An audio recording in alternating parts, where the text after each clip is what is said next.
Ladies and gentlemen, there are moments in life when everything that once made you feel safe begins to slip from your grasp.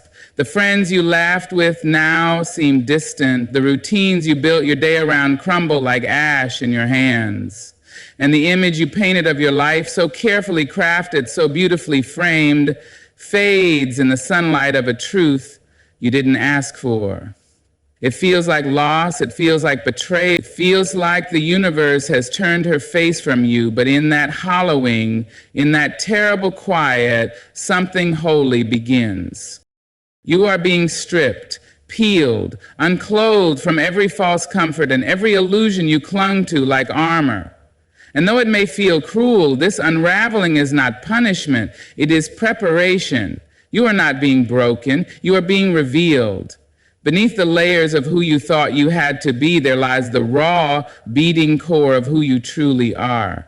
And blessings cannot land on surfaces already too full. Sometimes they need a cleared table. Sometimes they wait for bare hands. It is a divine shedding, a spiritual molting. Just as a tree in autumn lets go of her leaves without rage or fear, so too are you being asked to release. She does not weep for the gold that once dressed her. She trusts that emptiness is not her enemy. You too are being called to trust the bareness, to see the beauty in your undoing. The blessing is not always in the bloom, it is in the quiet surrender. In the stripping, you become tender. You learn to hear your own soul again. Without the noise of titles, opinions, and expectations, you are finally still enough to listen to the ache, to listen to the longing, to listen to the voice inside that says, there is more, but you cannot carry it until you put this down. And so you begin to put things down one by one, not because you don't care anymore, but because you've outgrown them.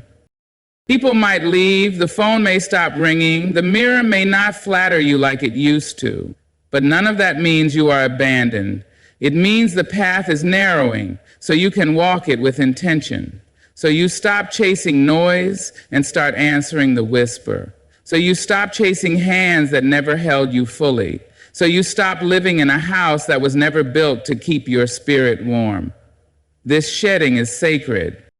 There is a moment in the stripping when you think you've lost everything, but it is there, in the middle of the emptiness, that the first seed gets planted. It does not shout, it does not arrive with confetti, it comes as a flicker, a question, a hope that dares to return. You catch your reflection in a window and see someone stronger, even if still unsure.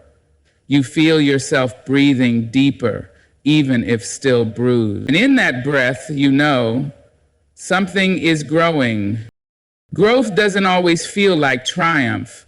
Sometimes it feels like exile, like wandering in your own life, unsure of the way home. But home was never the job, the title, the lover. Home is the place inside you that rises from the ashes with hands open, heart bared, and soul soft. You are not what you lost. You are what you learned. You are what survived.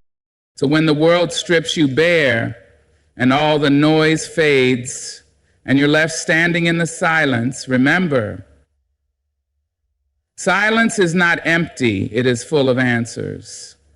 And sometimes being stripped is the only way to hear them. Would you like the next point expanded in a similar tone? There comes a time when the life you've built, the very one you prayed for, begins to feel too small for your spirit. It fits, yes, but just barely. Like a dress that once made you twirl in the mirror, it now clings in the wrong places. You try to be grateful, you try to smile through it, but inside something tugs, something calls, and though you cannot name it, you can feel it. It is the ache for more. This yearning doesn't always begin with clarity. Sometimes it starts with boredom, restlessness, A quiet irritation with things that used to comfort you. The shows that once made you laugh now feel like noise. The conversations you once craved now feel like echoes. Your hands start twitching for new work. Your eyes begin to scan the horizon for a new sky. But nothing is wrong, and yet everything has shifted.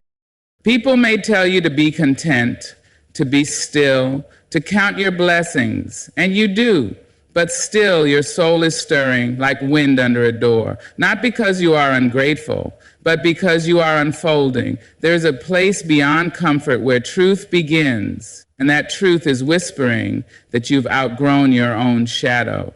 You are not dissatisfied, you are becoming. This is not a rebellion, this is evolution. You are not running away, you are stretching. You are stretching into the shape of your becoming. And growth is not always loud. Sometimes it's quiet and confusing.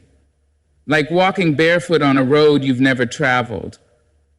You don't have a map, but something inside you says, keep walking, keep walking, keep walking. There are moments when you look at your hands and wonder what more they were made to hold. You look at your days and ask if this is all there is. And though the world may answer with distractions, your soul is not fooled. The soul knows. The soul remembers. It begins to nudge you in the night, mid-prayer, mid-sentence, mid-loneliness, and reminds you, you are meant to expand. Your discomfort is not punishment. It is a signal. Like a bud pressing against the edges of a shell, you are ready to burst into bloom. But bloom is not gentle. It breaks things. It tears the old to make room for the new. You may lose people. You may lose places. You may lose the parts of you that clung too tightly to yesterday. But the bloom cannot be stopped once the soil has spoken.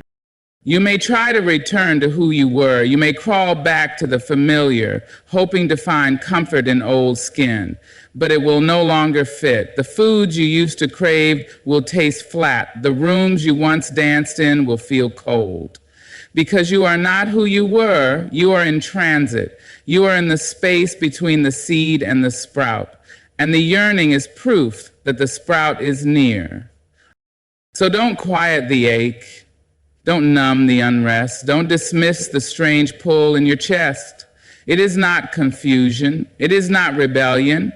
It is the sacred signal of transformation. Your spirit is trying to grow. Let it stretch. Let it reach. Let it rise. Would you like me to continue with key point no 3 in the same tone and structure? There was a time when every storm broke you, when the winds of change knocked you down and left you trembling, trying to gather the broken pieces before anyone saw. You measured your strength by how fast you could recover, how well you could pretend. Back then, every problem felt like a punishment, every delay a denial, every silence a rejection. You fought the pain like a thief in the night, certain that struggle meant you were doing something wrong. But something has shifted. Slowly, quietly, undeniably. The storms still come, oh yes. They come with rain that soaks your soul and thunder that rattles the ribs, but you are not the same. Now, you do not panic when the sky turns dark. You do not beg the heavens to stop. You know the storm has a lesson. You know it is not here to destroy you, it is here to reveal you. And so you stand in the rain, not as a victim, but as a student. You've learned that challenge doesn't always mean chaos. Sometimes it means clarity. You no longer ask, why me? Instead, you ask, what is this here to teach me? You meet the hardship with hands not clenched but open, not asking it to pass, but asking what gift it hides. You are no longer at war with your own life. You are learning how to partner with the pain. Where you once reacted, now you reflect. Where you once lashed out, now you breathe. Where you once tried to control every twist in the road, now you learn to flow. This is not weakness, it is wisdom. It is not submission, it is strength. the kind of strength that does not need to shout, the kind that lets the world be what it is and chooses peace anyway.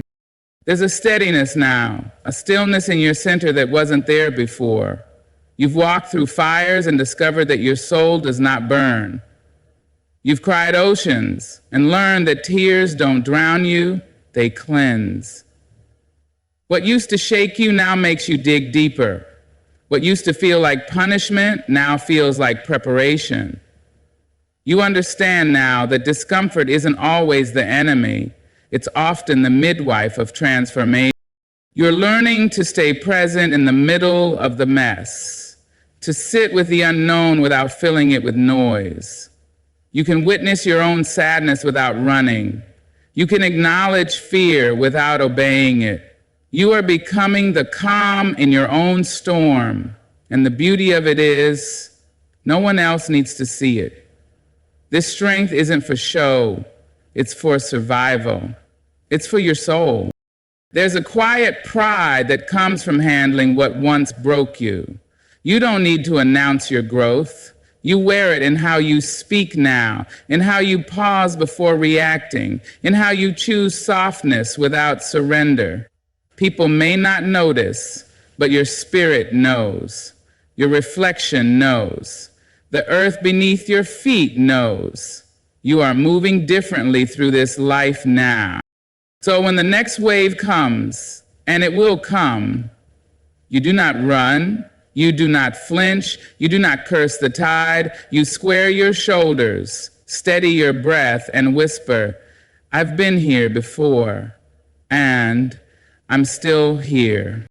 Would you like me to continue with key point note 4 in this same poetic style? There was a time when you stopped dreaming, not because you didn't want more, but because hope began to feel like a dangerous thing. You buried your desires beneath the duties, the bills, the bruises, and the silence.